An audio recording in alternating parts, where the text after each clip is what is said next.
Hi, welcome to another editing video. My name's Carl with Isometrics Photography, and today we're going to be doing another Lightroom edit.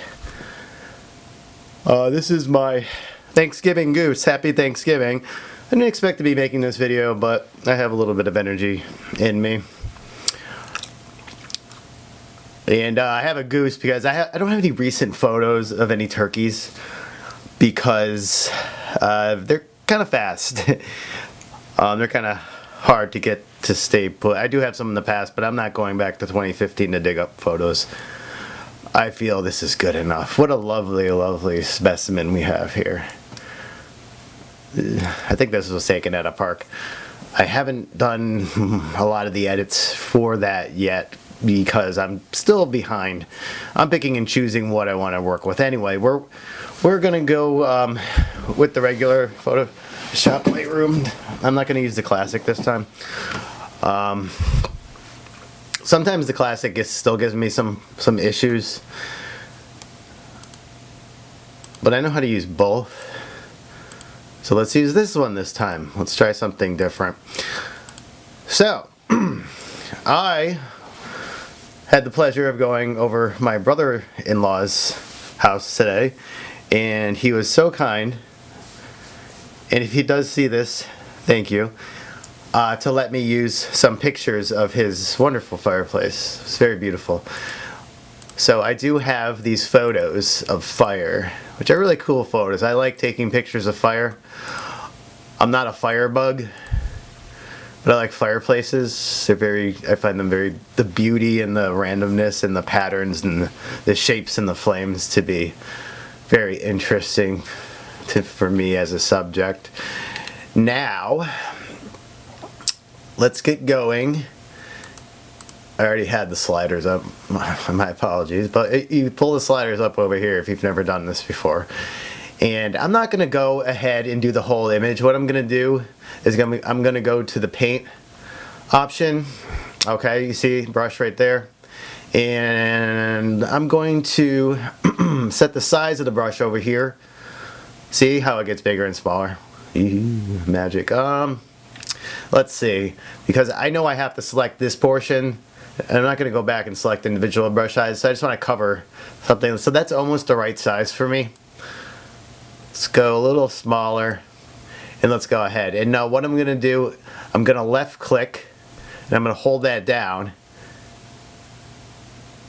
and it's going to just put a little bit of a touch highlight on it so you can see that you're selecting it. And I'm going to go through the whole flames because I don't want the rest of the picture to be exposed along with the flames because I want to try to highlight them a bit. So let's go ahead and do that. Oop, my bad. It's okay, you can just pick up where you left off. It's not the end of the world. So we got what we wanted, I believe. Let's check it out. Let's do something really drastic. Okay. I like to do drastics just to check, because that's what we're working with. Now, I don't want something that contrasty and bright, but I want it to stand out. You can see the histogram on the top right here, and you know, most of this picture is in the darks, peaks in the dark, but I want to expose these highlights a little bit. So I do want to turn up the exposure, but I also want to turn up the highlights. I don't want to highlight it so much that it becomes a really strong highlight. So first I need to set my brightness and contrast, and I'm going to do that mostly by eye here.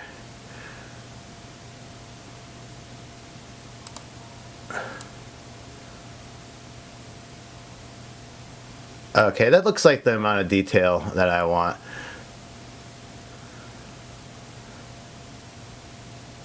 Fortunately, this isn't the best example of a histogram shot because it's not really tweaking the histogram a whole lot when I'm doing this. If I were to do the whole thing, then they would see a drastic difference, and I might do that at the end. See, I don't want like blown out highlights, but I want them a little pronounced, but not blooming. I think it's going to be around there, so I'm turning them up by about 24. That looks nice to me. Let's go ahead and check out our shadows. We don't have a whole lot of shadows here. But I think I'm going to want to define the shadows a little bit. So I'm going to knock it down. And I'm doing this right now by eye. Like I said, this is not affecting our histogram a whole lot. So I'm going to do negative around 50. I like them darker, but I might go back and check that later. Just because sometimes it looks different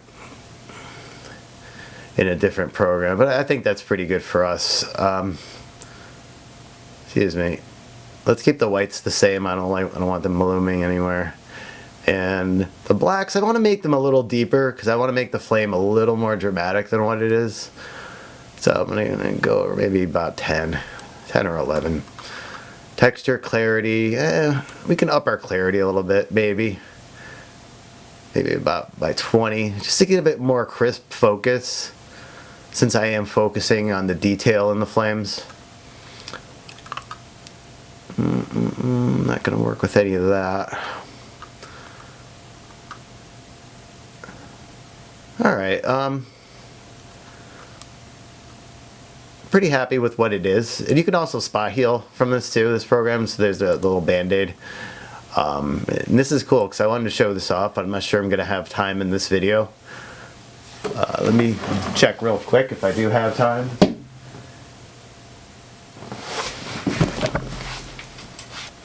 Alright, it would seem I do have some time to continue. So let's go ahead.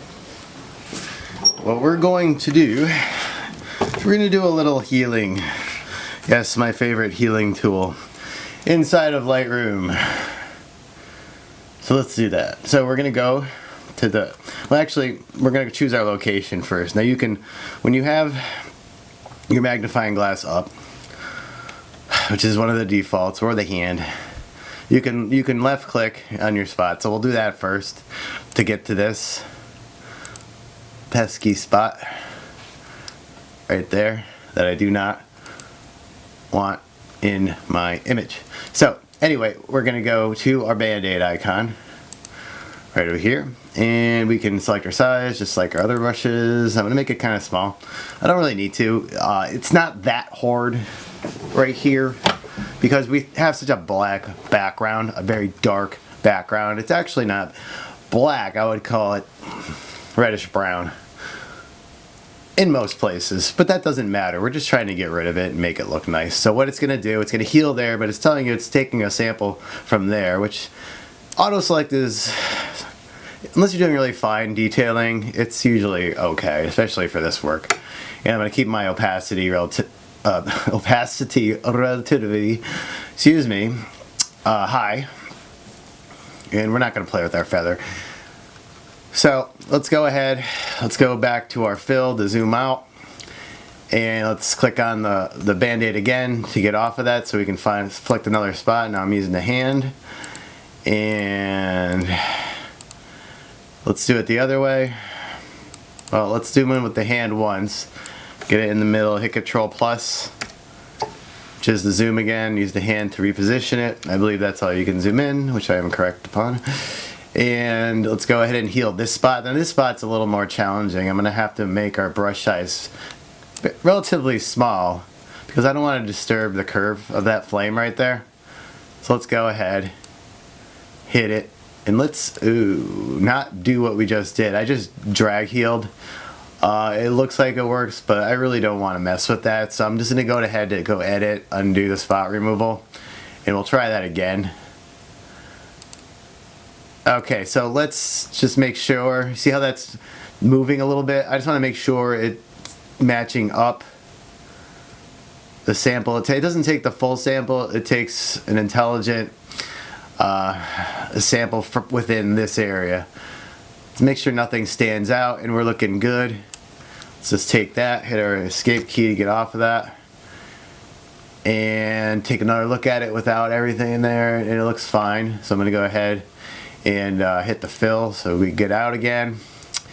And our last is we're going to take out some of this stuff. I think I'm going to leave that one in, but I don't want that there. That's a shot error. It's just a reflection off maybe the sides of the glass, and I don't want that in my photo because I personally don't like it. So let's go ahead, get out of this, hit their sliders, get our hand back, and go ahead. Ooh, that's still there. Let's get rid of this real quick. I forgot about that guy.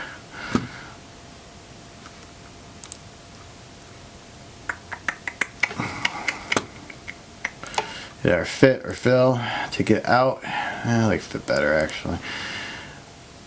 And get to our little artifact over here.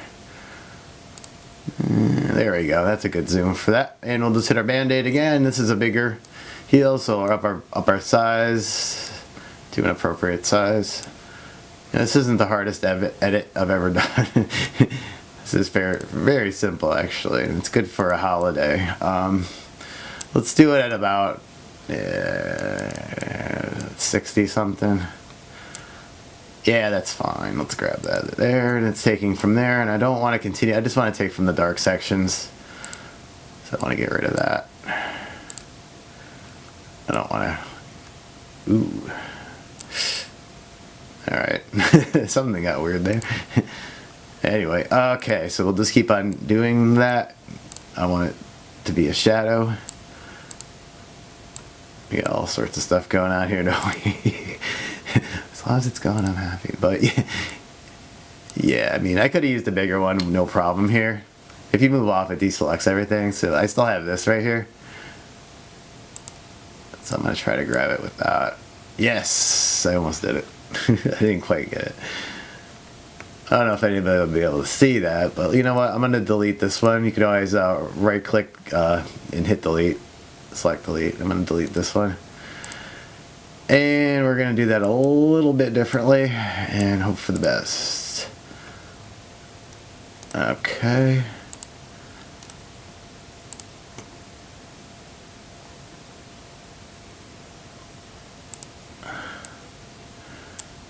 There we go. Let's up our brush size because that's my problem right here. And let's get rid of that whole thing. And we don't want that artifact. So I'm going to hit escape again, and it looks good. And I just escaped out of everything because I hit it too many times. But I like the edit here. I think we got, ooh, that's not even the right fit.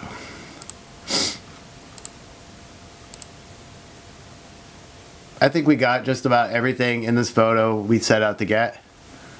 Just make sure. For some reason that's lingering. There might be a spot elsewhere.